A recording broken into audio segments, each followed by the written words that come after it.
Bitcoin's trying to be co-opted, Sailor's trying to be co-opted, something along those lines. What do you mean? This is the moronic bullshit. What are we talking about co-opted? The market is moving in the direction of two of the biggest holders in MSTR, and they're openly anti-Bitcoin. How are they anti-Bitcoin? How are they anti-Bitcoin? I don't care what Jamie Dimon thinks. The C-suite of the US government is pro-Bitcoin. Wall Street is pro-Bitcoin. Larry Fink is pro-Bitcoin. What that tells you, if you're intelligent and you're smart enough to look at how price is moving, you can clearly see that there is a bed of buying going on. Your chance of getting to one Bitcoin goes further away from you. What's up, guys? Before we get started, I've realized that over 50,000 of you guys keep coming back for every single episode. And while I'm eternally grateful for you guys to keep coming back, I've realized that 79% of you guys are not subscribed. So I have one small ask before we get started. If you guys could hit that subscribe button and hit that like button to help send this interview and many more to the stratosphere, it would be greatly appreciated. All right, enough for me. Let's get into the show. Notes, apparently. Bing bong. I am back with another edition of the State of Bitcoin podcast, where I've got the man, the myth, the legend, recurring guest, British Hodl. I had to bring you back on because everybody's freaking out, man. Looks like MSTR, all the Bitcoin treasury companies, they're decoupled from the Bitcoin price and it's all over, right? So we should just pack it up. Sailor got 3% of the total supply and it's done from here, right? How many coffees are you in right now? That's what I want to know. Only three. At what time is it right now where you're at? It is 8:04 a.m., man. I come in with the energy hot, British. You got to know this about me, man. At what time did you wake up today? I woke up at 7, so it was a little late, honestly. So you've got 600 milligrams of caffeine in 1 hour. Awesome. Look, I'm a different animal in the same beast, many are saying. So let's go. Let's go. Yeah, I mean, what do you want to talk about? Look, we've got crybabies all over the place. What do you want? Let's talk about them. Yeah, so tell me a little bit more about this, because everybody is kind of thinking that, hey, these Bitcoin treasury companies are coming online. I think there's over 170 now at the time of this recording. And if you look at how they were performing, everybody, had the general sense when it was basically MSTR, maybe there was the Meta Planets and some of these others, but for the most part, all eyes were on MSTR. And now it seems like there's so many different companies that, this quote unquote decoupling from the Bitcoin price is getting more, I guess, let's call it notoriety or more publicity. And everybody is worried that there's not going to be room and they miss the boat maybe on these Bitcoin treasury companies. Now, I know you're the MSTR bull of the MSTR bulls over here, but, where do you see this going? Do you see others failing in an attempt to emulate Sailor, or do you see it just kind of, I guess, not being as predictable as many think? So let's just frame what these people that are complaining have done first, right? Because we can then lay the groundwork, and once we understand what they've done, we can then figure out whether their concerns are of merit or not. So step number one, what they've done is they've sold their Bitcoin, right? They had I'm assuming that they were smart enough to hold Bitcoin. They've sold their Bitcoin. Step number two, they have then gone and exchanged that Bitcoin for a 7x MNAV treasury company. So what they've done is effectively, if Bitcoin's a hurdle rate, they have given over one Bitcoin and exchanged it for 0.14 Bitcoin. Right? Now, those treasury, because all they were seeing on Twitter or everywhere else was, okay, cool, XYZ treasury company is going to go absolutely nuts. So they exchanged one Bitcoin for 0.14 Bitcoin with the hope that whichever nerd is running whichever treasury company is going to be able to make up that difference. Right? Because Bitcoin's a hurdle rate. So you got to accumulate the Bitcoin. So then these treasury companies at a 7x MNAV have decided to compress that MNAV down to 2x. Who would have thought, when their main business operation is selling the MNAV to buy more Bitcoin, right? And so they've sold down their stock price in order to buy more Bitcoin. The market has sold down their stock price because it's the summer, and for decades the overall investment market has a saying called "sell in May and go away" for a reason, right? And now what these guys have basically proceeded to do is shit themselves because they've come to the realization that they've sold their Bitcoin and now they have to actually wait. They have to actually be an investor and actually wait because what they were hoping for was that 7x MNAV company was going to shoot to a 14x MNAV company the day after they decided to buy. So really what we're facing is a psychosis of utter morons when it comes to investing, right? And now they're shouting about it on Twitter and everywhere else, and they're entertaining for real investors, and they're quote unquote signal for other retail morons that are listening to this. The reality of the situation is this: MNAV is going to contract and expand around the Bitcoin stack that these companies have. It's never going to be fixed. So at some point, it's going to be 7x. At some point, it's going to be a 2x. At another point, it's going to be a 5x. It's a constantly moving number. Combine all of that with the fact that we've now got the sell in May and go away period, which is historically the lowest volatility and the lowest volumes in the markets. And these people are going, why is this happening? Well, morons, we got the lowest volatility and the lowest volumes in the market, not just in Bitcoin, but across the whole broad spectrum of the market. You've seen the NASDAQ pull back. You've seen all these things happen. So, yeah, look, it's completely normal for one of these treasury companies to have its MNAV, cycle around whatever Bitcoin's doing. And everyone's got to realize, like, once you make this trade, the worst part about it is this: like, this is like, the two standard deviation moron, basically, right? So they get into they sell their Bitcoin, they get into a 7x MNAV treasury company. That 7x MNAV treasury company compresses down to 2x. They look on Twitter, and now, everyone's talking about another, 5x MNAV treasury company. So they sell at a 2x MNAV and they buy the 5x MNAV treasury company, further diluting their Bitcoin position. And they just keep doing this until they get back to where they were, which is no Bitcoin. Yeah, and you know what's interesting? You're talking about these Bitcoin treasury companies kind of in general, but obviously, MSTR is a different animal, to say the very least. I mean, if you look back at Michael Saylor's buys, I think there's only 2 weeks since Donald Trump got elected that strategy hasn't bought Bitcoin. So they keep just adding to that Bitcoin per share. Now, it's kind of chopped sideways as well with that, right? There hasn't really been much of a move in the upward trend. Obviously, Sailor's doing a bunch of different techniques with the strike, strive, stride, all of these different, traditional financial tools to buy more Bitcoin.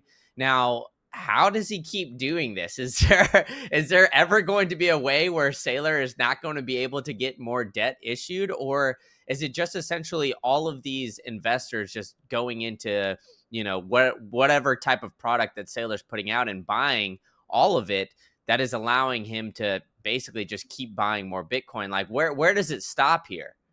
Well, firstly, he's not issued any debt for months, right? Because a preferred stock sale is not classified as debt. What he's offered is he will pay a particular dividend and on certain products give a call option on the price of MSTR. And the preferred income markets are basically looking at that going, yeah, I kind of like that.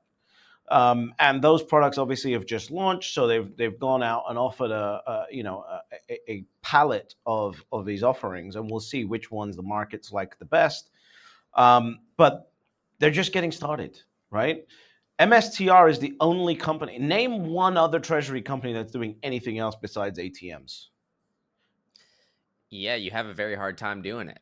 Right. So strategy has decided that they are going to be the ones to tap the fixed income markets. They are going to be the winners because traditional finance and likes the biggest player in the game.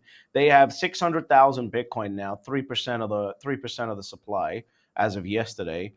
And look, at the end of the day, besides 21 Capital, which basically got 42,000 Bitcoin donated to it by its founding members, all of these treasury companies combined have bought less than 10 to 15% of Strategy's total stack. And everyone's coming here going, oh, XYZ company is going to compete with Strategy. Kiss my ass. Are they going to compete with Strategy? It's over. Strategy wins. That's it. It's as simple as that. All these other ones are now going to play for who's going to be the second. And I like the game, right? I own pretty much like, I don't know, I own like 9 of them. But it's with less than 1% of my net worth. It doesn't matter. It's an insignificant amount. And I'm buying them really to keep my activity bias at bay. And I want to be very clear as we talk about this. I invested in the pipe deal for Nakamoto, which I think is the only treasury company that brings anything unique beyond selling an ATM.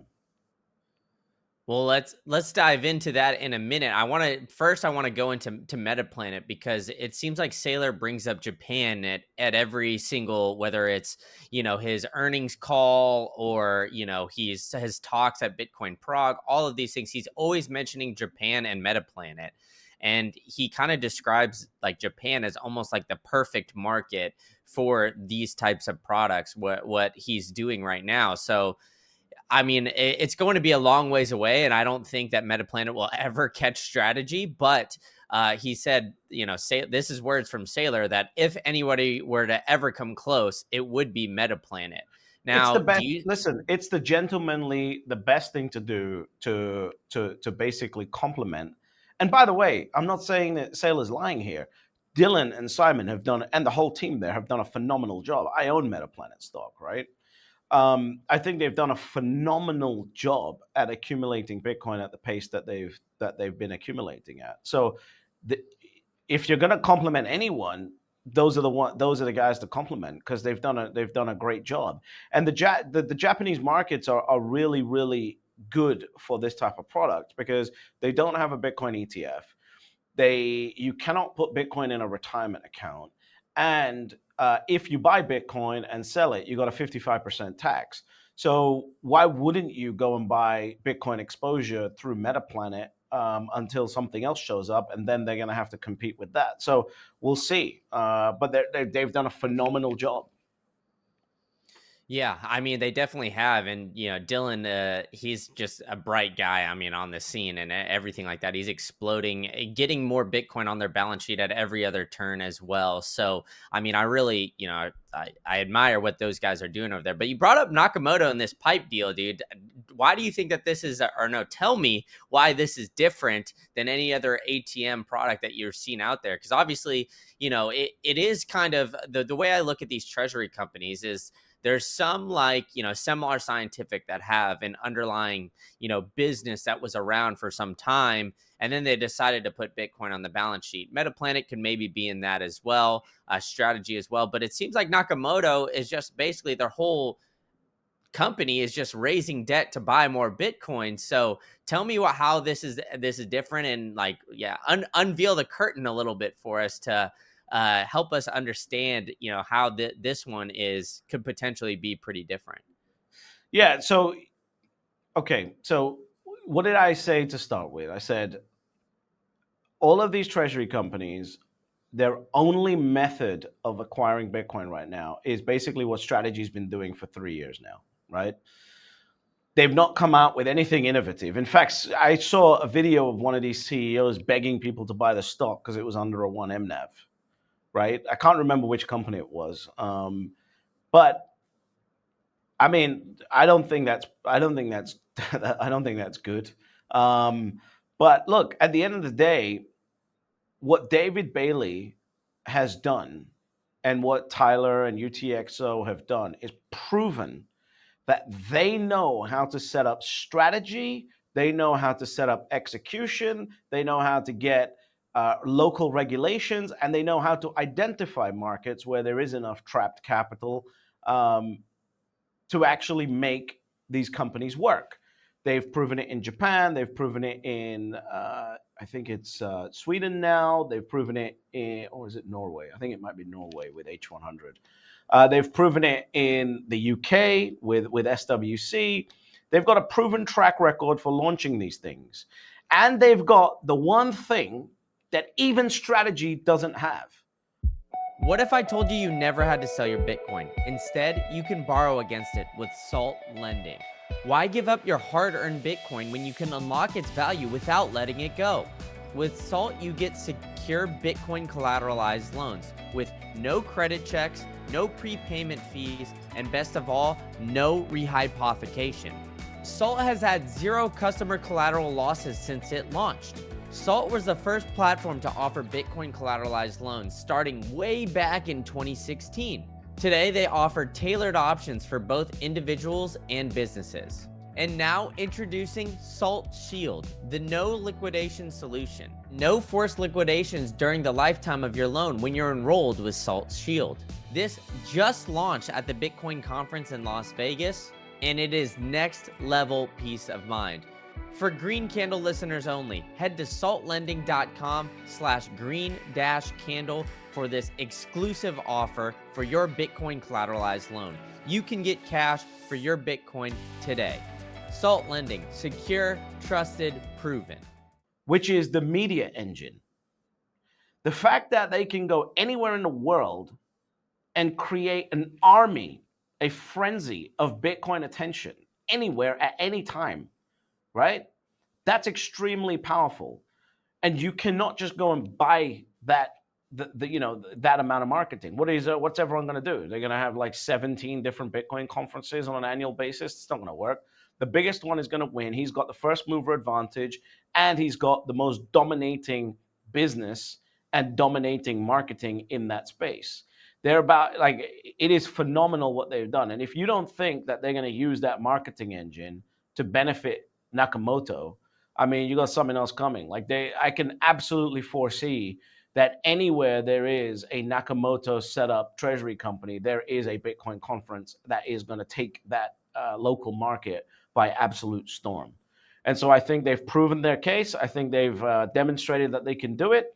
And I think that the media engine behind it is extremely valuable, which none of these other treasury companies have. Just wait, if again, look, I'm a shareholder of Nakamoto, but I absolutely don't have any advisory shares. I absolutely don't get a paycheck from them or any other treasury company. I speak strictly as an investor and what I would want to see. I don't have any insider information. I don't do any of that, right? When it comes to treasury companies. And that's another thing that's been quite interesting as well to see, like, quote unquote, Bitcoin influencers basically like take jobs at treasury companies is kind of interesting, to me. I don't know. I want to see how that sort of shakes out, right? It's like you got these treasury companies that have said, we're going to become a Bitcoin treasury company. We're going to do exactly what Strategy did for the last 3 years. And it's the only thing that we're going to do because we can't do anything else. Because if anyone wants to issue any debt or buy any debt, they're going to buy Strategy debt. So the only thing we can do is pump the stock and do the ATM. You know what we're going to do? We're going to go hire a Bitcoin influencer, as if retail has enough money to do this. And it's I don't know, bro. It's weird to me, right? It's just weird. Nakamoto and David Bailey and Tyler at UTXO and the whole team there have proven that they can actually think past, the retail frame and actually create incentive-based treasury companies that forces trapped capital into them. That's what's unique there. And then you add on the media engine, forget about it. Yeah, I mean, it's interesting you bring up the media engine because, I mean, of course, I knew that with David Bailey, but I never really thought of the true advantages that you're lining out here. And just for the record, dude, these Bitcoin influencers that are getting asked to be in treasury companies, I'm not one of them, apparently. I guess I'm not pretty enough. Maybe it's the shitty mustache or the backwards hat. I don't know, man. But I'm not getting asked to join any of these ones. But I do see that trend. And I mean, I've always kind of thought that this makes sense because if you look at Saylor, right? I mean, he has, millions of followers on Twitter. Anytime he goes and talks anywhere, everybody's all ears on him, like really trying to dive in. And he's been on the biggest of biggest podcasts and everything like that, except for Joe Rogan, which I'm sure will come at some point in time. But adding these other guys, of course, they're not going to be on the stardom, so to speak, of Saylor, but I always thought, okay, this makes sense for a little bit more marketing. But of course, with, Bitcoin Magazine behind Nakamoto, I mean, these conferences, it makes a million times more sense as you're lining it out that way. So, I mean, I definitely hear you with all of that. But I mean, with, I'm gonna say what. Let me say one thing. This is gonna be the controversial take. You ready? okay, If your treasury company is not backed by UTXO, Nakamoto, and the Bitcoin conference engine, Bitcoin influencers are going to end up being the single worst investment that any of these treasury companies make. damn. All right. Well, I guess don't pick on me then. I don't want British Hodl coming for my neck if I'm getting the phone call here. I'm not But going to come for anyone's neck. I haven't mentioned anyone, but everyone knows who I'm talking about, right? yeah, Everyone knows it like is the true. list. But they're going to be the single worst investment for any of these treasury companies. And I would probably prefer that they took that, 250K or whatever the fuck they're paying them and bought Bitcoin with it. There's probably going to be a better ROI. Do you think that this is the potential of like the black swan maybe of this cycle? Like last time we saw FTX, Celsius, BlockFi. Like, do you think this time it's the treasury companies that are just, not getting enough money to keep the ATM printing basically? No, because they're tiny. What they don't matter at all. It's going to be great because if they're trading at a 0.6 MNAV or whatever at some point, and they've got, let's say they got 4 or 5,000 Bitcoin on the balance sheet, strategy just rolls up and says, right, we now own you for MSTR stock. And every shareholder is going to say, yeah, thank fuck. And that's it. Now strategy acquires 4 or 5,000 Bitcoin, from multiple different places if they manage to get that many Bitcoin in the first place, right?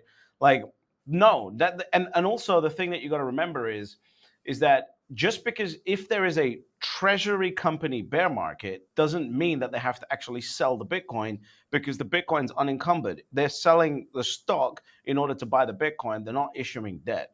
So they don't have to sell the Bitcoin unless it gets to the point where they don't have enough runway to manage their running costs. And in that scenario, every shareholder is going to say, "Let's sell to Strategy or let's sell to one of the other big guys." So no, I don't think so. That's what I mean. It's by the way, I support all of them. No matter what I'm saying, I support all of them because they're all buying Bitcoin, right? Like their goal of whichever board sat up and said, we've got enough zins in our mouth, let's go buy Bitcoin. They're buying Bitcoins, right? So it's all good from that perspective. I just think that when it comes to treasury companies, like you got to be, if you're looking at a long-term investment, which is what I do. I'm not a trader, so I'm not trading in and out of these things. If you're looking at a long-term investment, you got to be very, very careful and decide very carefully which ones you're interested in. Yeah, so when we're getting down there, and I mean, I guess I agree in that sense because I mean, of course, unless strategy just goes belly up, which I find it very hard to believe that How? that would How? ever No, happen. no. Yeah, How? I don't see it. I personally just don't see it. But I mean, like I said, if strategy were to go under, belly up, that would be the only one that could potentially cause this black swan event, I guess, in Yeah, this scenario, just because of yeah. how much Bitcoin they have.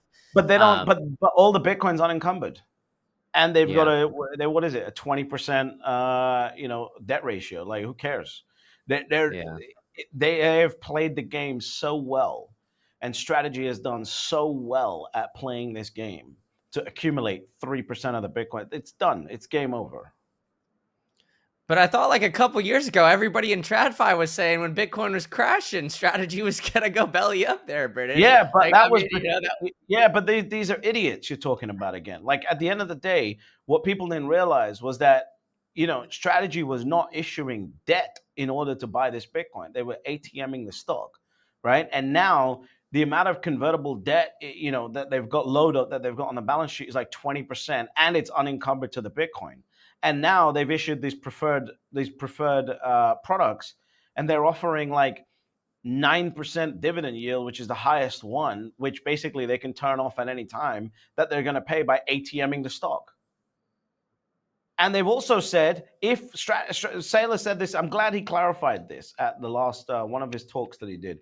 But you know, you don't have to buy Bitcoin to increase Bitcoin per share, right? If they want to go and let's say they've got $10 billion or whatever from one of these products, once they get rolling, they can just buy the stock. They can buy the common stock, and that would increase the Bitcoin per share ratio too.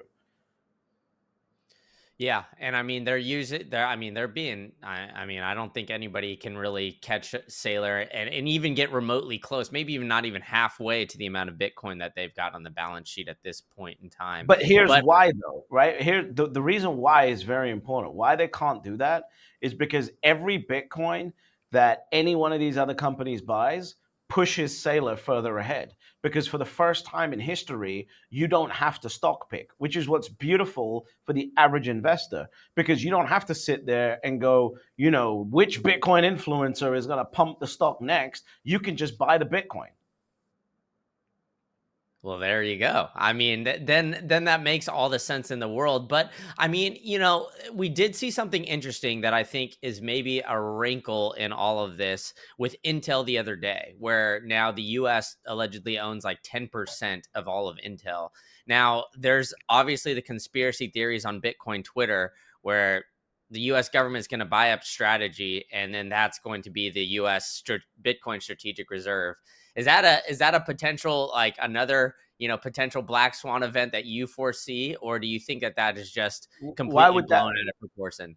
why would that be a black swan event if the US said, we're going to take capital and buy up 10% of strategy? Why Well, why I would I think people would then think, Bitcoin's trying to be co-opted, Sailor's trying to be co-opted, something along those lines where people would What do you just lose mean? trust. This is the moronic bullshit that these idiots come out. What are we talking about co-opted? There it's a US publicly listed company. Like, what more co-opted could you get? It's like, I don't understand these idiots. Like, it is a American publicly listed, audited company. It's the highest form of scrutiny in America, highest form of regulatory scrutiny in America, which is the highest form of scrutiny for any capital markets anywhere in the world. That's why America has the best capital markets, because it does provide the most amount of scrutiny and transparency and the most amount of trust. So, what are we talking about? BlackRock's in the game. The president is in the game.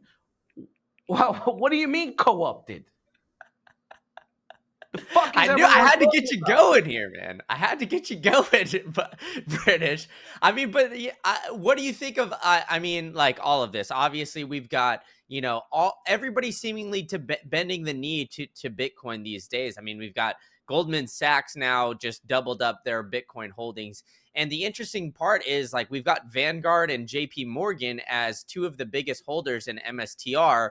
This bull run, I think everybody should focus on getting their Bitcoin in self custody and off exchanges. We all saw what happened last time with the huge blow-offs. We had Celsius, FTX, all of the big dogs blowing up. Well, this time everybody's being smart and holding their Bitcoin in self custody. This is why I'm going with the number one hardware wallet in the game. That's Trezor. You can go to trezor.io or the affiliate link below to get yours for 5% off using promo code Green Candle. Get your Bitcoin off exchanges in the easiest way possible. They are a trusted brand. They've been in the game the longest of any hardware wallets out there. So that's why I've partnered with them, making it the easiest for you to get your Bitcoin off exchanges and not have to worry about any counterparty risk. So do it today. Go to the affiliate link below. Use promo code Green Candle. Enough from me. Let's get back to the show.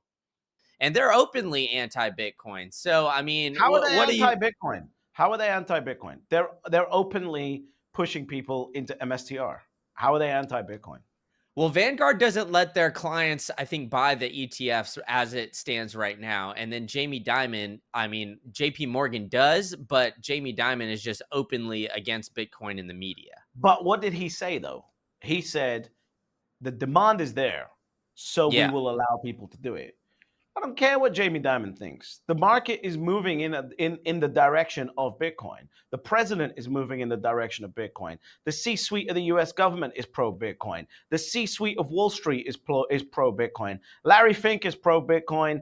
Vanguard is pro-Bitcoin because they own MSTR. This is just like this is this. And by the way, Charles Schwab just changed their tune on Bitcoin. Like all of this is pro-Bitcoin. The problem that people have on Twitter is that it's not being reflected in price action minute by minute like yesterday. But if you're smart enough to understand how hold on a second. Someone's fucking trying to disturb us. Let me just turn this off. If you're sitting there going, and you're smart enough to look at how price is moving, you can clearly see that there is a bed of buying going on, because even when Galaxy Digital dumped, 0.5% of the overall supply onto the market over a few days, it had a 3% price impact. And what that tells you, if you're intelligent, is that there is a consistent bed of buy orders in the market, and that will, that's how institutional and that's how big buyers play the game. They're not retail, they're not Twitter would say, oh, it's gone up 6%, I better buy now before I miss out on the next 10%. Institutional doesn't do that. It puts a trailing buy order in place and it just sits there and waits until the market pulls back. Well, I mean, we have had like I guess the record of consecutive days over 100,000, and obviously, at the time of this recording, we've got Bitcoin at like 109,000. It's crashing and burning. So I mean, basically, it's over at this Which is point, another according to fucking Twitter. stupid thing. Like, imagine we had the usual pullbacks that we have in previous markets, like 30%. These people would be jumping off cliffs and stuff. Like, what are we talking about? This is a 13% pullback in the months of lowest volume, lowest liquidity, when, like, eh, and it's 13%, not Yeah, 30%, which is what the usual is. and September is like I think the only average month in all of Bitcoin's history that has like a negative return on that month. So I You're mean, talking about yeah, August? no, well, it's so they always say September, so it's always Yeah. down in September and then October. So it seems like we're kind of going into that direction, that general trend where Cool. September might be a little choppy sideways, and then we got October and Moonvember. Then everybody's happy. Yeah, listen, there's so many idiots. I'm so disappointed by by this new cohort of owners. Like I kind of wish they would sell, to be honest with you. Well, do you think that I mean, with Bitcoin's new price action, right? Obviously, when it crossed that 100K, it brought in a lot more people. And, it seems like that is kind of the new wave. I mean, maybe they came in just right at 100K towards the end of last year. And this is kind of their first cycle, so to speak. But, you lined out all the buying pressure. I mean, obviously, we've been talking about the treasury companies. These guys are buying every single month, and then we do have the price where it is right now, where it's pulling back. You know, we've had some whales, take some off the top, but what's going to be that Some catalyst that they just the two whales that we know about. It's over 100,000 coins. yeah, Like, that's I just the know. two that we know about. Like, so, that's a lot of selling pressure that needs to be sucked up. And at some point it will be. That's the one thing I've been surprised with so far, is how long this rotation of ownership has taken. And I said this a couple years ago, like there will be a rotation of holders. And I've been very surprised at how significant it's been. Yeah, and it seems like that the buying pressure is there. Like anytime anybody wants to sell, those coins are getting scooped up almost immediately. I mean, we saw it over the weekend, right? I mean, when those 24,000 coins, I think it was, got dumped on the market. I mean, it went down like $5,000-6,000, which is maybe 3-4%. Then immediately, went back to almost where it was. So everybody was just kind of waiting to buy all that. They see it, everybody's buying all back up. But with the changing of hands that we're starting to see, and the big players starting to come in, do you see this kind of changing the way that we're going to see cycles in the future? Because strategy is not selling these, like you lined out, these treasury companies, the guys with the big monies, they're not going to be traders. They're going to be a little bit more, I guess call it like diamond hand, like the meme. But is that going to be like lowering the downside risk, but maybe hurting the upside volatility, or Yeah. is it just going to cause this supply shock? Yeah. Look, there's two ways to really have like a major bear market, right? Number one is if people start dumping Bitcoin, right? That's number one. I don't think that the buyers that are now holding would start dumping Bitcoin, right? Um, ETFs are an interesting one because ETFs don't own it, right? There's an end user on the ETF, so we gotta try and figure out like who is the end user of these ETFs and what their holding patterns are like. The second way that a bear market can happen is if this consistent buying of that bed of buy orders that I was talking about, if all of that just disappears, right? If there is a coordinated, let's just pause buying, and let's say, for example, let's say it's $200 million a day of buying orders, right? If all of that just disappears and it goes down to $5 million a day, you're going to see the price come down real quick because price is, of course, set at the margin, right? So the question then becomes a game theoretic question, which is who blinks first? If the price comes down 30%, does a big player go, you know what? No, no, no. That's enough for us. I know we kind of agreed to let it drop 60, 70, 80%, but 30% is enough for us. Let's start putting in some buy orders, right? Who blinks first? I don't know. That's going to be another thing. So I think that it's really hard to tell with this cycle because of the actual institutional buying and the price action that we've seen. And of course, you may not see a blow off top because if retail is not involved, retail is the one that creates blow off tops, not institutions. Institutions don't create blow off tops, right? Because they're not chasing the trade; they're waiting for, and really that's why we've seen this, stair step up, consolidate, stair step up, consolidate method, or price action that's in the market, not this chase the bull, which is what retail does. So it depends how long it takes retail to get into the game. If retail doesn't get into the game, we're not going to see the type of bear market that we've seen before because there won't be a blow off top. Markets are typically symmetrical, right? So in order to see a massive bear market, you got to see a massive blow off top. And if that blow off top doesn't happen, then you're not going to see the massive bear market. So you're telling me that that spaghetti boy is right with all of this, right? Where we're gonna have diminishing returns. Is that what you're saying, British? That we're having No. this power law where we're converging here, or what? Well, firstly, Spaghetti Boys, which by the way, we're kind of friends now. I don't know whether you know Oh, this. really? Yeah, I This is a completely turn of disagree with. events.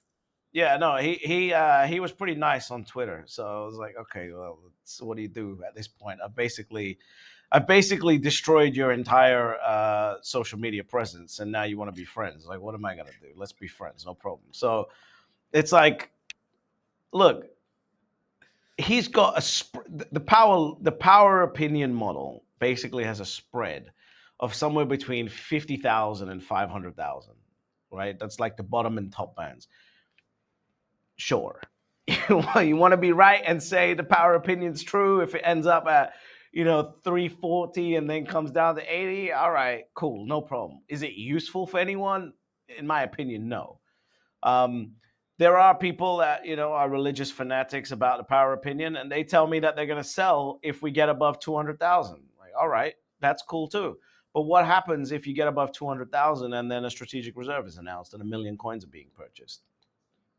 Tough luck. This is I'm crazy. just at the point now. I'm at the point now where it's like, what is the point? Like, let them sell. In fact, I want to encourage people to sell at this point. I want to say get to -1 Bitcoin. That's gonna be my new it's gonna be my new thing.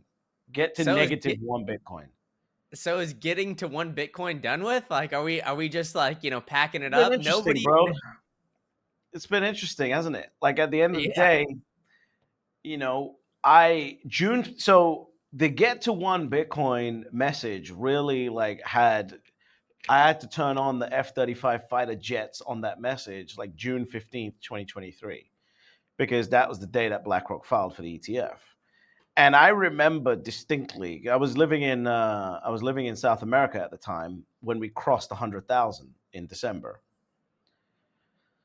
And I remember that night, like sitting on my balcony, looking over the whole city, feeling really good, and then also feeling really shit at the same time. It was a very bittersweet moment for me because at $100,000, it's like get to one Bitcoin really applies to like 0.4% of the world at this point.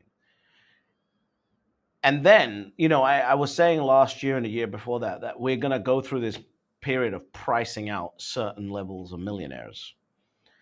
Basically, you can't get to one Bitcoin on 100,000 when it's 100,000 if you're not a millionaire. I'm sorry, it's not happening, right? So that's out of the way. But really, I know people that are like worth $2 or $3 or $4 million that can't buy $100,000 thing that they just learned about yesterday because their property portfolio, which is where 90% of those people have their money and where their wealth is created. What are you gonna do? Sell a bedroom to buy one Bitcoin? It's not gonna happen. So it's a bittersweet thing. I still think it should be the North Star of get to one Bitcoin.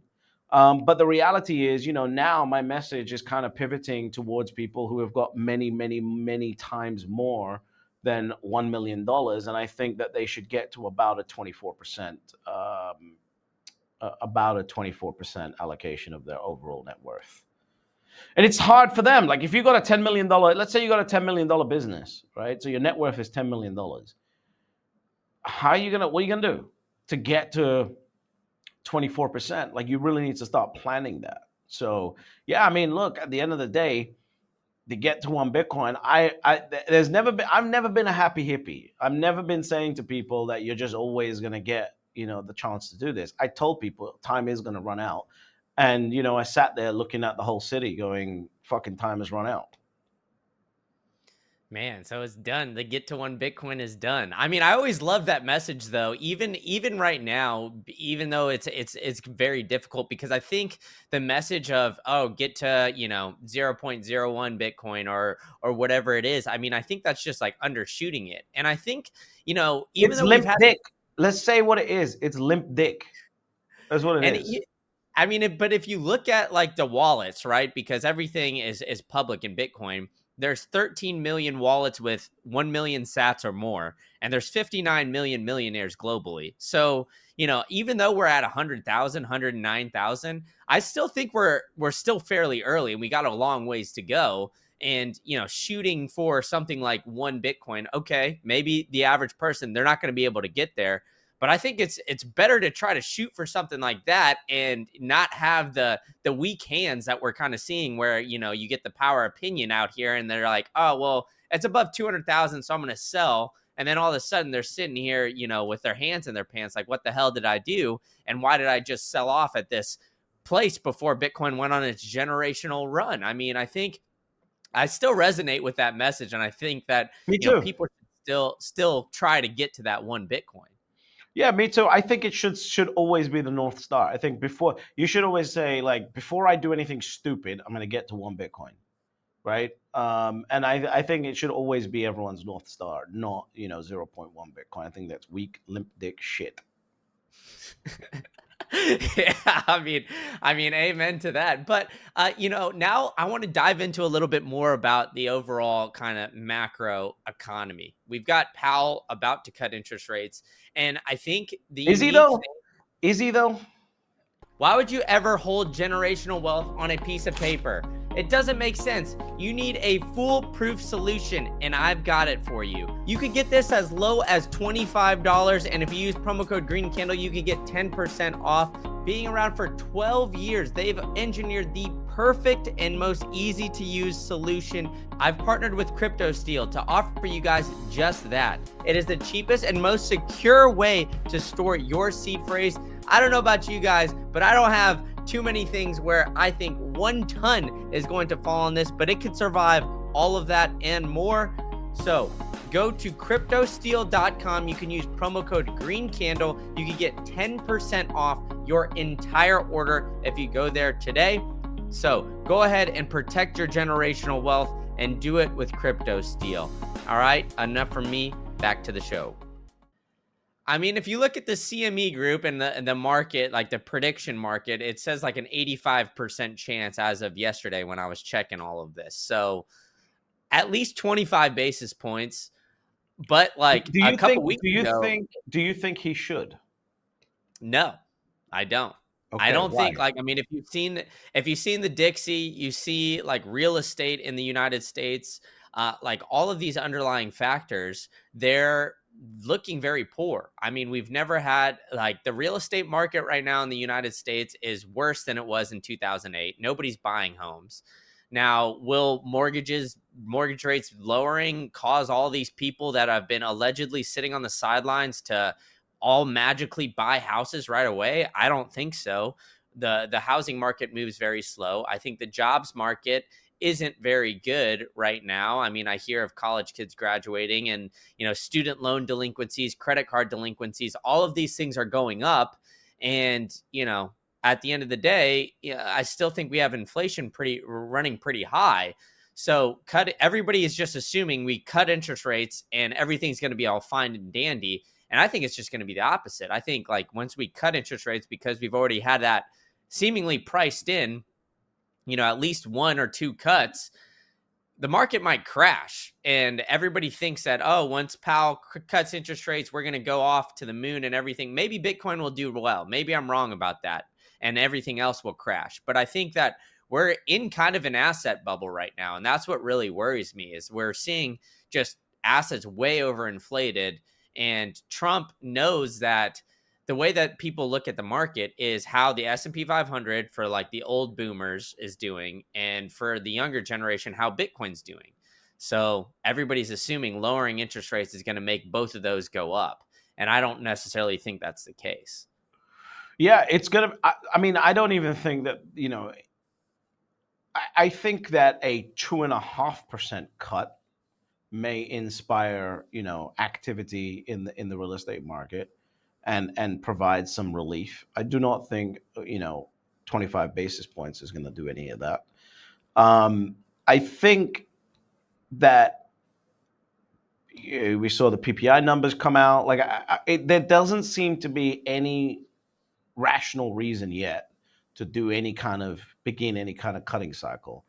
If anything, it's 25 basis points, because even when you look at the 2 year, it's not dropped enough, right, to justify any major cuts. Now, it could he be want to be preemptive, maybe, but anything more than 25 basis points, I think, would be very, very preemptive cuts.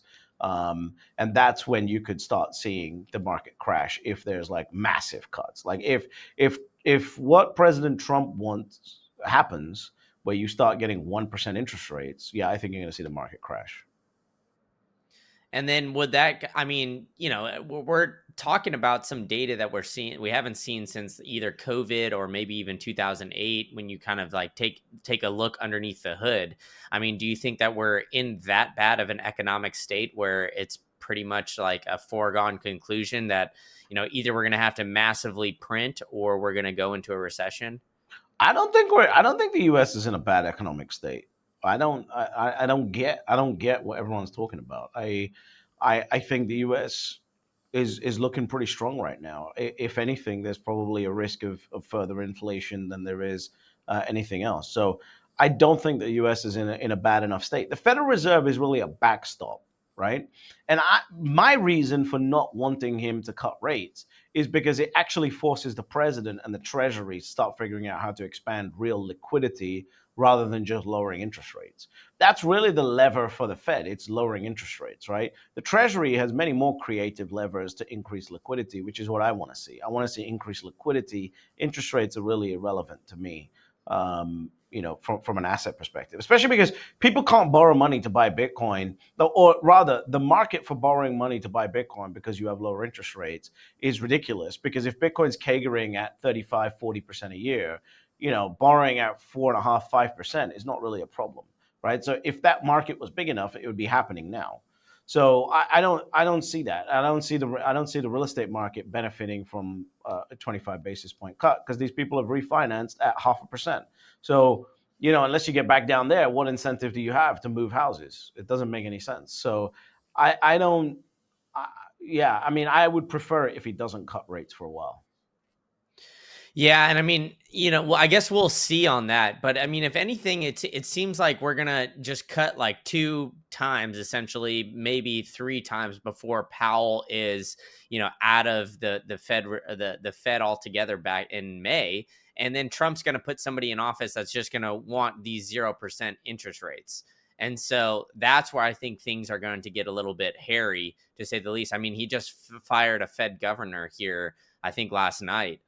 So I mean, I don't know. I mean, it seems like him putting the pressure on him is going to eventually just cause them to cave, and they're going to want to keep their position. So Which, eventually, which, by you the know. way, sends a terrible message. Like I was thinking about it when President Trump said that he wants a 1% interest rate. He thinks that 1% interest rates are good, and he wants a 1% interest rate. It's like,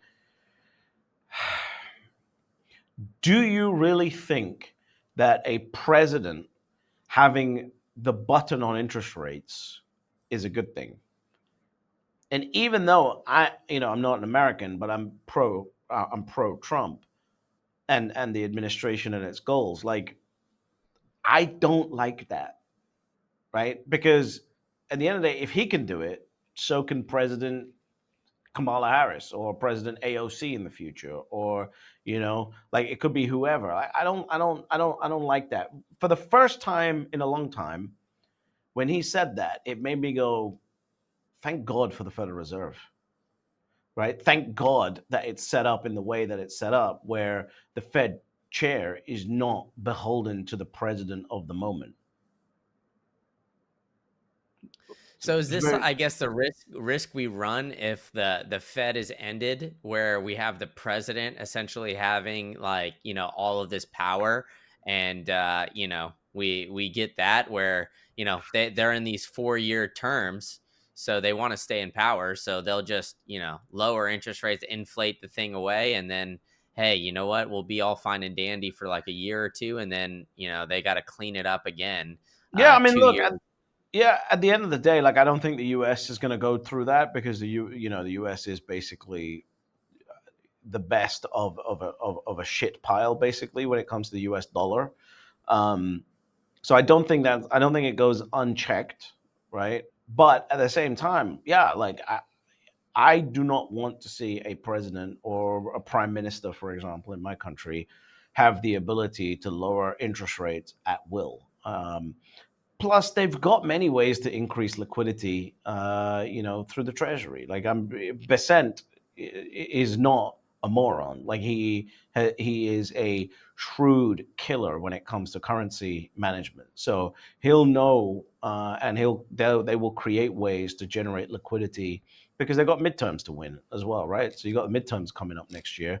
Like they got those to win as well. So yeah, either way, liquidity is going up. Whether it happens because of interest rates or not is not really relevant.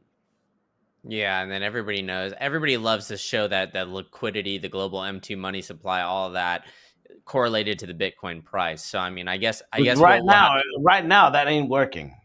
FYI. Yeah. But I mean, they always say there's like a 110-day lag or something like that. I think I'm that's the sure. magic number. I don't know There's why, always but some bullshit cope that these people have, right? They put a yeah. chart up, and then they've always got some kind of cope as to what's not happened. Like at the end of the day, you know, yeah, there is some kind of correlation to asset prices and global M2, but I don't think people should be putting a chart. Like anyone just can go on TradingView, bring up the M2 chart, overlay it, and fit it to whatever asset they're looking at, and it will look like it's correlated. Well, I mean, you already confirmed that the power opinion is true here. So I mean, that's all we got to use to Just predict use the the Bitcoin power price. opinion. Just cook Yeah. some fucking spaghetti. Don't snap it this time because we're friends now. And look at the power opinion, and you're going to be all golden. Oh my goodness. I can't believe you guys came together and had the kumbaya, and now you guys are sitting at the campfire Wait, together, whoa, I mean, whoa, it's, whoa, relax, you know. relax. So far, we've got to like potentially sharing a bottle of wine. Like that's where we've got to. We haven't got to the kumbaya moment yet. Okay, well, I'll be looking for that. We gotta have cameras on there because I mean, my goodness, with after what we saw the snap into the spaghetti, I think we gotta see that wine getting drunk by the two of you guys. But you brought up Scott Bessent, and he recently came out and had a little bit of a hiccup in the news where he said that the US isn't buying any more Bitcoin. Obviously they've backtracked a little bit of that, but I'm curious kind of what you think of this Bitcoin strategic reserve. It seems like a lot of the Bitcoiners are very, I guess, upset that they haven't been moving quickly. I'm kind of the opinion that we might not see it this presidential term, and we might have to wait another 3.5, 4 years before we actually see the U.S. buying any Bitcoin. But I'm curious to hear kind of what you think of it, and do you think that this is a possibility that we even get it within Donald Trump's presidency here? I, I'm I'm negatively surprised at at the lack of support that Cynthia Lummis is getting for her bill. That surprised me a lot, especially with the whole of government kind of approach to Bitcoin and crypto. But he only took office January 21st, right? It's now August 26th, so we got to give it time. I'm bullish on this administration, um, but I'm not that bullish in the short term. I'm also bullish because of conversations I've had with like Bitcoin Policy Institute guys and whatever else. And they're all doing a good job. They're all working really hard to get the whole machine moving. And I understand why people are disappointed because we think that everyone's going to go through the Bitcoin learning curve at the same pace that we did it on YouTube, right? And that's just not the case. You're dealing with the entire US government here, and it's going to take time to get something like that moving. And also, it's kind of hard to win votes when you say we're going to print money to buy Bitcoin and not print money to give it to you, right? Like that's also a thing as well, which is why they came out very quickly. All I do know is that the moment Besant said that, there were phone calls going on in the background, which then led to like within 3 or 4 hours a complete reversal of that on Twitter. So that was pretty good. That showed how strong of a lobbying department Bitcoin now has. And yeah, look, I think that he misspoke. Yeah. Yeah, and I mean, like you said, I think we're only like what 8 months into his presidency or so right now, and I think, Bitcoiners. I don't know. I mean, I almost have this general feeling that everybody should be concerned. The number one concern should be Bitcoin, but obviously, there's a whole lot of other issues going on in the United States, to say the very least, outside of just making a Bitcoin strategic reserve. And that's kind of why I'm under the opinion that I don't know if we'll see a strategic reserve, actually buying occur, because I mean they've said they're going to revalue the gold, or that was an idea that was floated around, but that seems like very unlikely. And they keep stressing this budget neutral way to buy Bitcoin. Now, I'm kind of curious. Do you think do you see that actually happening, or foresee like some sort of way, figuring out some sort of way to not print money but add some liquidity, I guess, to the governmental balance sheet, in a way, to whether it's through now through Doge that seems to be not existent. They're going to find some other way to basically do the budget neutral purchase? Or do you think they might just bend the knee eventually and just be like, all right, you know what, we're going to use the taxpayer dollars to buy some Bitcoin? I think it's going to be a combination of everything. I think it will start off as budget neutral, and then once it starts making money, if you buy, let's say you buy $10 billion worth, and suddenly it's worth $30 billion. Now you've got an incentive to say, all right, let's go actually print some money to put it in there. So, like I said, I'm bullish on the total administration time. I'm not bullish short term on the strategic reserve. And by the way, it's quite funny to me when people that haven't got to 1 Bitcoin yet are like disappointed in the fact that there's no strategic reserve. It's like you do realize that as soon as there is a strategic reserve, your chance of getting to 1 Bitcoin goes further away from you. Like you should be counting your blessings every single day that there is no strategic reserve, because you still have time to get to that 1 Bitcoin. Yeah, it's interesting because everybody in the Bitcoin space kind of stresses the long time horizon, but when Bitcoin goes down by like 3 or 4%, it seems like everybody's ready to jump off a cliff and it's all over. I They're mean, fucking you selling. Right now, I'm seeing that there's people like selling Bitcoin to buy Ethereum. Yeah, what's up with that? What's up with the Do you think that these like what Tom Lee is doing, the Ethereum treasury companies and those kind of stuff? Cuz I've actually got asked about that a couple times in my gym here recently, like, "Oh, what do you think of this? What do you think of, XRP and all these other, dog shit coins?" But people keep coming and asking me about them. "Oh, what do you think of, does this add more validity to Ethereum? Should I buy this?" And I'm always, obviously just Bitcoin only. And I'm like, all right, if you want to dabble into MSTR or whatever, like that's fine. But, avoid the Ethereum treasury companies at all costs and all these other things. But it seems like those are getting more notice to the altcoins, which I don't know if that's like a positive for Bitcoin or a negative at the end of the day.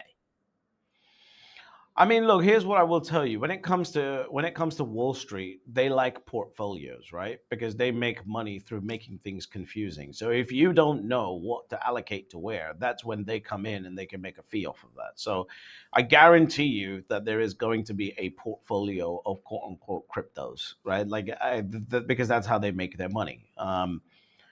The As far as like Tom Lee goes, I think he's a genius. I think he's seen this opportunity and he's seen what's happening to strategy, and he's gone, okay, well, if there's gonna be a portfolio based approach to crypto, well, then someone needs to create the number one Ethereum treasury company, and he's gone and done that. And I think he's going to get extremely wealthy off of the back of that. And I don't know, but I'm pretty sure he's going to take all of that wealth and buy Bitcoin with it. Yeah, so eventually all roads will lead to Bitcoin and they'll bend the knee, you think? And that's just kind of it's just the short-term little blip where all these guys are going to come in and, go into all of these different cryptos as Wall Street is going through that learning curve. Yeah, I ultimately, Wall Street doesn't mind losing money, right? Because losing money allows them to basically like earn a fee. And so they are going to make things confusing. It's going to be Bitcoin plus, plus, plus, plus, plus, whatever. And even if it's a shit idea, they'll hold it up because it allows them to make fees. So that's happening. The Bitcoin a wet dream of all assets basically collapse into Bitcoin next year is not going to happen. Yeah. So do you think that Wall Street is here already?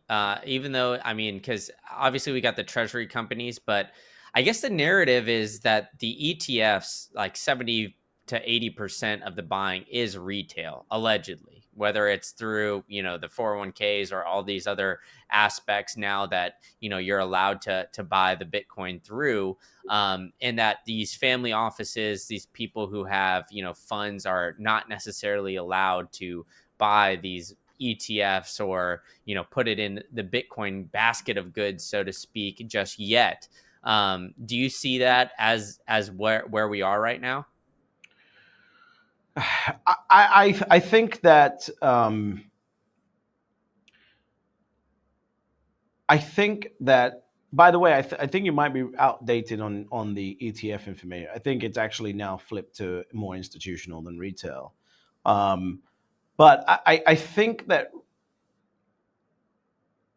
it's so tough to say. Yes, I do think Wall Street is here. I think they're buying. I think they're accumulating, but they're not buying in the way that retail buys. So you're not going to be able to see it. It's going to be slow, grinding accumulation, and they're going to try and take as much Bitcoin as they can. As I said, would happen, and people are just giving it up, which is what's even more crazy. Like people are just literally just giving up their Bitcoin. Just think about that for a second. Like these guys that dumped 80,000 coins. I don't know how many they have, right? But they dumped 80,000 coins. Like, how many Bitcoin do you think you need to have in order to feel confident in 2025 to dump 80,000? This bull run, I'm looking for ways to stack Bitcoin in my sleep, and mining has always caught my eye. I've partnered with the guys over at Simple Mining to help you do just that. I don't recommend anything that I don't use personally, so I've got a machine up and running with them right this second. And they've even opened the facility up so anyone can go and visit. They manage over 15,000 machines for 500 clients, handling all of the maintenance and repairs so you don't have to. And for the Green Candle listeners, they're giving an exclusive offer. All the repairs for the first year for free. So if you've been thinking about mining, head on over to simplemining.io/greencandle to get this exclusive offer and learn about the potential tax benefits that you can get from mining with Simple Mining. All right, enough from me. Let's get back to the show. Yeah, I mean, you got to have at least like a couple 100,000 at this point, right? I mean, you got right? to keep And like even at that least a sounds yeah. ridiculous. Yeah. So yeah, I I mean, don't know, but it will stop at some point, right? There will be an exhaustion of selling. It's just it has lasted. I want to be very clear. It has lasted and been at a size that I'm very surprised by. I thought it would have been over a lot sooner. yeah, and and it's unique now too because of the products that we're seeing come online. I mean, like Strike and all of these players are now offering, Bitcoin backed loans where you don't need to sell. So I'm kind of surprised that we are seeing the amount of selling going on right now Well, when because most people are not used to financial engineering, right? Like they don't understand how to manage a loan backed by Bitcoin. And most of these people that are taking these loans, like or that will take these loans, like retail, will end up screwing up their loan management, and it will just be like they ended up selling their Bitcoin anyway. yeah, so I mean, but with that volatility and the amount of loans that we're seeing take, I mean, it's still early, right? So I Well, mean, I this don't know. could be Is that information public of how many loans they're filling? no, I mean, I haven't really seen it because all the players that are doing it are all private, I believe. I mean, I Sure. don't we know if we have like too much public information about all that just yet. Yeah. So I don't know. What if there's no demand? Yeah. I mean, I would feel like there has to be some demand. That's why we've seen Strike do it. But again, I mean, you're talking about almost a $2 trillion asset. Like, what is some demand? If it's $2 billion, it doesn't do anything. yeah. And it also depends on what they're doing with that Bitcoin, right? Like, oh, what they're doing with that loan. Because if they're just taking that loan and then going out and buying houses with it, you're not going to see that impacted on Bitcoin. Um, but yeah, no, I've definitely been surprised at how much Bitcoin has been sold for sure. Yeah. And it's yeah, because I mean, like, especially where we are, I guess, like in this cycle. So I mean, I definitely think we have like a long way to go. I'm curious where you kind of see it going at this point. Do you think that we're gonna be, I guess, like grinding our way up through 26? It's gonna be a little bit of a longer drawn out cycle. Or do you think, we're still gonna get kind of the traditional 4 year period that we've been seeing? Well, the two circumstances are drastically different, right? On the one side, you've got this bed of buying orders that are in the markets that are going to be grinding into the markets, especially as liquidity conditions improve, et cetera, and that could go all the way into 2026, and then retail could get super excited, cause a blow off top. Secondly, if you're trying to operate through traditional 4 year cycles, which is basically the peak comes around 18 months after the halving, well, that's October, right? That's October this time. So, and in order to have a long and sustained bear market, you need a drastic blow off top because markets are very symmetrical. You want to remember that, right? Markets are very symmetrical. So if you do not get a blow off top, you are not going to get a deep bear market. And so that's the way I like to think about it. And I don't know. I genuinely am confused at what I'm seeing. Um, people say, okay, so what if the US announces that, they're not doing a strategic reserve and that shocks the market? Well, it's like, well, we've just seen 80,000 coins get dumped on in a matter of days and it dropped the price by 3%. So, you know, 10 times that, 30%, it's like a standard bear market. So Yeah. I mean, that's I not I even a still bear think market, rather. That's a standard like correction in a bull market. Yeah, like I don't even really think that just because of what we're lining out, and I mean the buying pressure too. Like I mean, if if the U.S. doesn't announce the strategic reserve, if they say what, we're just going to keep the confiscated coins, we're not going to buy for another 3.5, 4 years or whatever, maybe not till the next presidential term. I mean, there's so much buying pressure right now from at least like the treasury companies. Like Sailor will scoop up those coins. Like I don't foresee that ever really causing that big of a correction. I mean, maybe 30%, like you said, but I think the days of the 50+% corrections are maybe done unless, like you said, we see the massive blow off the top, and then that's when we get some hairiness in here. But as it stands right now, I kind of find it hard to believe that we're going to see the massive drawdown underneath that 100K mark, and we're going to be back in the 60s or something like that anytime soon. Yeah, I can't see it. My natural gut instinct is that this market has changed. I would much prefer it if we went up to, like, let's say $400,000 by October from here and then dumped back to exactly where we're at. I would much prefer that because with my background and experience, I know how to monetize volatility. So that's really powerful for me. But I have a feeling that that's not going to happen. Yeah, everybody's saying the slow grind up, and I feel like when we hear that though, it's always the opposite. Once we get Well, I was groupthink, just gonna say it's that. the Yeah. next. The fact Yeah, that everyone's now saying that tells me that there's a potential that we go up to, two to $400,000 and then dump. yeah. And I mean, hey, everybody knows me. I'm the moon boy over here, dude. I always think we're going and taking off. So I wouldn't be surprised if we start to see that here in the near future. But British, you're always a pleasure to have on. I think this is like the third or fourth time I've had you on in like a year at this point. So recurring guests, everybody Are always. the numbers always good or no? Of course, people love it when we get together, dude. Damn they right. they absolutely love it. So, why don't you tell people who haven't seen you where they could find you and what else you got going on?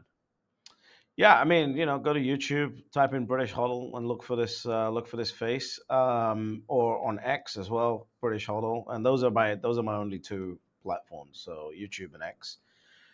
What have I got going on? I'm basically waiting to see what happens with this market right now. That's basically it. I've been actually planning out, like, okay, if this is a long drawn out grind up, then what am I going to do? And if this is, a blow off top and then a massive correction into next year, what am I going to do? So that's what I've been thinking about. I like to think about things before they actually happen. So I thought about the whole treasury company thing. I was pitched, look, one of the advantages of, having like a YouTube channel and an X account and whatever is that you get some investment opportunities sometimes. So I got pitched like 18 treasury companies, like in the pre-seed rounds and whatever, and I basically chose Nakamoto. That was the only one that I did. And as I was going through that process, I was like, okay, well, what are the potentials of this, of this industry of Bitcoin treasury companies? And I came out with a plan, and I executed that plan based on what I thought was going to happen. So I like to do things, or rather, I like to think through things before the market forces me to think about them. And that's what I feel is going on right now with a lot of people, where the market has like forced them to think about what's going on with their treasury company portfolios and their positions. And that's when you make the worst decisions. So think about it now. Like, everyone should be focusing on, like, okay, so if this is a blow off top and a bear market, then what am I going to do? If this is a slow grind up, for the next 8 years, like what happened with gold after the ETF came out in '04, what am I going to do? And start thinking about these things, right? It's very important to start thinking about, okay, if this happens, then what am I going to do? If the other thing happens, what am I going to do? And that's what I'm thinking about for my wealth. Unfortunately, I don't have the guaranteed job from a Bitcoin treasury company, so I can't just rest on my laurels, Brandon. I have to sit here and actually be an investor. Well, I mean, I was gonna say, hey, dude, you got approached by 18, so you might be the next Bitcoin influencer at this point. There I is mean, It's so unlikely that I would take, like, 'cause the problem is this, right? If you take there's these people are getting very excited about joining these boards and whatever, right? I guarantee you there's going to be lawsuits flying. I guarantee you there's going to be all these kinds of things if this thing falls apart. And you've got to be very, very careful with what advisory shares you take and what the legal liabilities of all that is. And most importantly, you want me to sell out for $250,000 a year? Like, what are we talking about right now?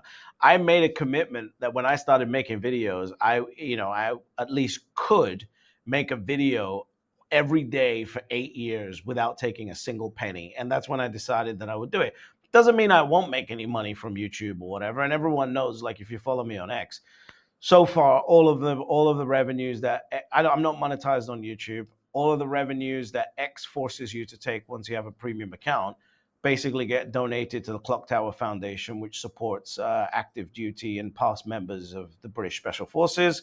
So that's really it. Like, I'm an investor. I invest my capital, and I make decisions on that. And I'm a business owner. Like, I doubt I'm going to be taking a treasury company position. But if I do, we can get on another stream and laugh about it.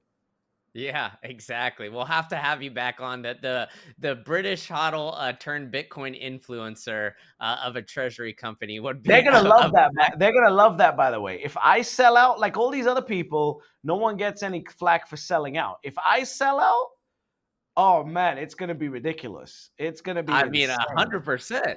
We're gonna start to see, yeah, some fireworks here. So that next Absolutely. spot that we have on, where you're gonna be the Bitcoin influencer of this treasury company, Yeah. that'll be absolute fireworks, man.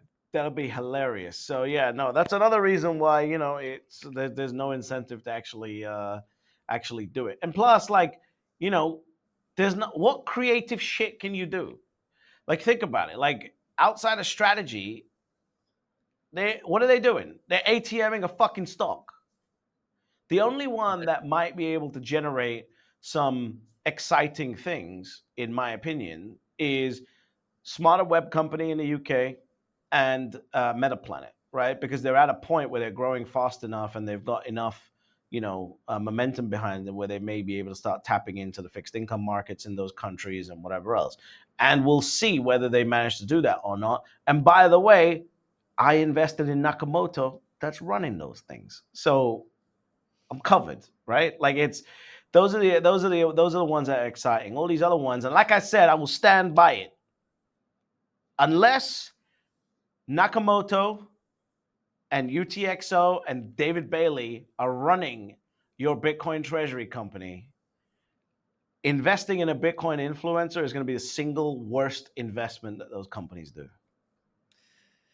Yeah, so if you invest in British Hodl running a company, he's already telling you he's gonna do a bad job. So he's Absolutely. prefacing 100%.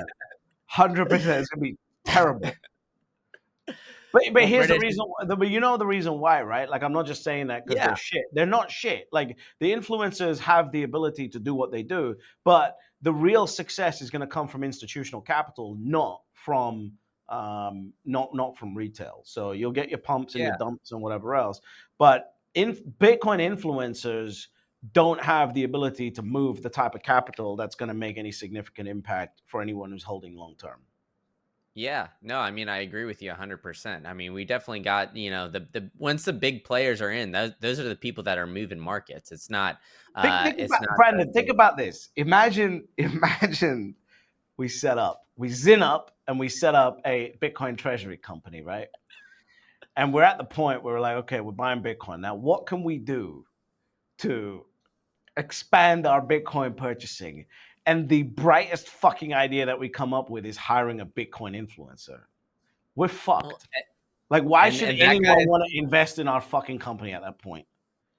Well, and that guy or girl or whoever is usually probably just putting in, "Hey, how can I do this?" like into Chat GBT and Right. trying to come up to emulate MicroStrategy because a lot of them, don't have the experience in the TradFi world as it stands either. They just put a 100%. microphone in front of their face and started blowing hot air. I'm one of them, so I mean, I get it, but yeah, I mean, it happens, but. It's interesting, definitely, to see the kind of the development of this whole space because it's just everything's so new, and now people are trying to mix the the old traditional financial world with this new Bitcoin world, and nobody seems to know what the hell is going on, man. I don't know. It's just a lot of people throwing darts at a board and trying to figure it out. Listen, at the end of the day, like I know, I'm telling you what's going on. Retail is being, manipulated like by TradFi, which is exactly what happens every single time. And they're going to use whatever tools and tactics they have to secure as much Bitcoin in the TradFi markets as possible. I've been saying this for 3 years. This is nothing new. Nothing new is happening here. Just the wrapper of a Bitcoin treasury company is new. Outside of that, there is nothing new going on, except the number one thing that everyone needs to pay attention to is that you can actually buy the underlying asset. This happened in the dot-com bubble. The difference was you couldn't buy a piece of the internet. Now you can just buy Bitcoin. Well, what's your saying that you tell everybody, here at British Hodl, that we had Max Kaiser on this show repeat for you? That was fucking awesome, by the way. You know why that was so awesome? Is because Max is the first human I ever heard the word Bitcoin from when he had his RT show. So the fact that he even like knows who British Hodl is insane to me, and the fact that he knows the saying is even more crazy to me. But the fact is that ultimately, Brandon, there's only three rules to Bitcoin. Step number one, you buy Bitcoin. Step number two, shut the fuck up. And step number three, you get fabulously wealthy. There we go. We always love it. So that'll be a great way to wrap it up. Everybody go check out British Hodl's channel. He's a legend. British, thanks so much for coming on. And we got to have you on again. I'm sure we'll have you on like once a quarter at this point, because it's always electric to have you on. So thank you so much for your time. And hey, shut the fuck up and buy Bitcoin, baby. My pleasure. Thank you guys all for tuning in to another great episode of the State of Bitcoin podcast. If you found some value in this one, please hit that subscribe button and that like button to help send this one to the masses. And I've got a surprise for you guys. I've got 2 more episodes that you have the chance to watch here. So go ahead and click one of them, and I'll see you guys all at the next one.